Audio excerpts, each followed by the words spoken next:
Hi, Eric Lanask here. We are in San Jose, California at our 5th WebRTC Conference and Expo. Joining me this morning is Mark Noble from Vidyo. Mark, thanks for joining me. Thank you, Eric. So as I mentioned, this is WebRTC Conference and Expo 5. What have we seen, say, in the last 2 to 2.5 years since we started these programs in terms of adoption, interest, acceptance? Absolutely. So the really exciting piece here is the evolution from talking about technology and people arguing over codecs and that sort of thing to now the focus really being on application, which is where the rubber meets the road and people start seeing value in it.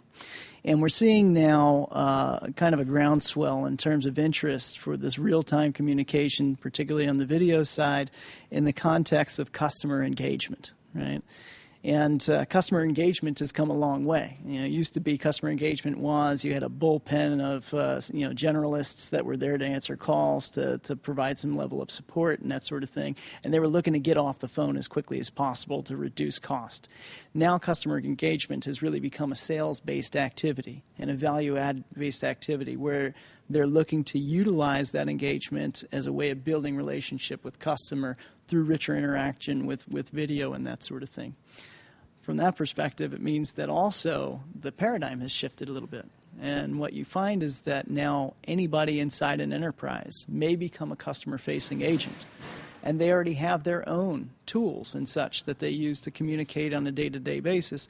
And you want to enable them to continue to use those tools in order to now have these customer interactions. So a couple of weeks ago, Vidyo had announced, and part of what we'll be talking about here, is the video server for WebRTC that enables those, the customer side, the C side of the B2C equation, to come in via WebRTC. Using our JavaScript APIs, so those who have already developed, nice WebRTC clients will be able to use that seamlessly, and then tie in all the other workflow applications that, or full applications that have our video enablement inside of it, as well as technologies like Legacy 323, Microsoft Link, and that sort of stuff. So it all comes together. You mentioned, and I think very accurately, that it wasn't all that long ago that anybody calling or contacting in over whatever medium a customer service organization just really wanted to get an answer and get out of there as quickly as possible. Does video change that that paradigm? Do they want to communicate via video, and does that allow them to sort of get better and more effective responses? Absolutely.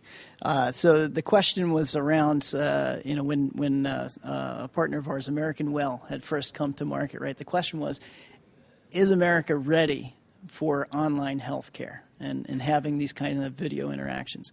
In their first quarter of being in business, they had 100,000 subscribers. They haven't been around all that long. Now they've got over 1.5 million subscribers. So there's definitely appetite out there for this. We're also seeing that in the financial services space, that there's huge demand. People moved away from going to the branch for everything that they needed to this online type of service. But in that transition, they lost the relationship with the bank. The banks want that relationship back, and they know that the way to do that is through video interaction. We've recently had a very successful deployment with IndusInd Bank in India. It's one of the largest banks in India, and they are seeing very, very high return rates of customers who have had these video interactions. So the acceptance and the demand is definitely there. What about the education space? There's certainly a younger generation entering the workforce and going through our educational systems today that have grown up in a video-based communications environment, in a mobile environment, in an app-centric environment. Are they changing? Are they rapidly increasing adoption of things like WebRTC? Yeah, there's no question that, as this new generation that grew up with video as the primary means of communication and media is entering the workspace, that it is becoming that much easier and really accelerating adoption. Having said that, even the prior generation, my generation and those that came before us, we're seeing, faster and faster accelerated adoption. And it has a lot to do with the fact that, it has become mainstream, right? People have now gotten used to using the consumer tools for personal interactions and that sort of stuff, and it's not a big, stretch for them to take that over into enterprise and then beyond. And we probably shouldn't overlook, and you mentioned the healthcare use case, shouldn't overlook the elderly population as well. WebRTC makes it very easy for them to use some of these tools as opposed to having to go through multiple clicks and multiple websites and launching multiple applications on whatever devices they may have. Yeah, so that's exactly right. I mean, that is the one of the two core value propositions in WebRTC. One is the brain-dead simplicity. If you've already got the WebRTC-enabled browser on the machine, the click to have that experience and to make the technology disappear, that's huge. The second piece, of course, is the part that Vidyo has been promoting to the marketplace for some time, and we're really happy to be part of the WebRTC movement here, and that is the integration of that video communication where people need it, as opposed to it being a separate standalone instance, right? For years, everybody thought about it as unified communications, and I'm going to have this client that I'm going to go to for all my different modalities. But the fact of the matter is, when I'm going through a workflow and I need to communicate with somebody, I want to do it in the context of that workflow. I don't want to have to leave that and go do something else to make that happen. It just makes things easier. It makes me more productive, and it becomes far more natural. Does Microsoft's recent at least partial acceptance and acknowledgement and move into the WebRTC environment provide additional momentum for the industry? Well, it certainly provides more proof points, if you will, and justification. Whether or not it makes it easier or harder is another question, right? Because now you end up with the VHS versus Betamax type of thing, and how does that all come together?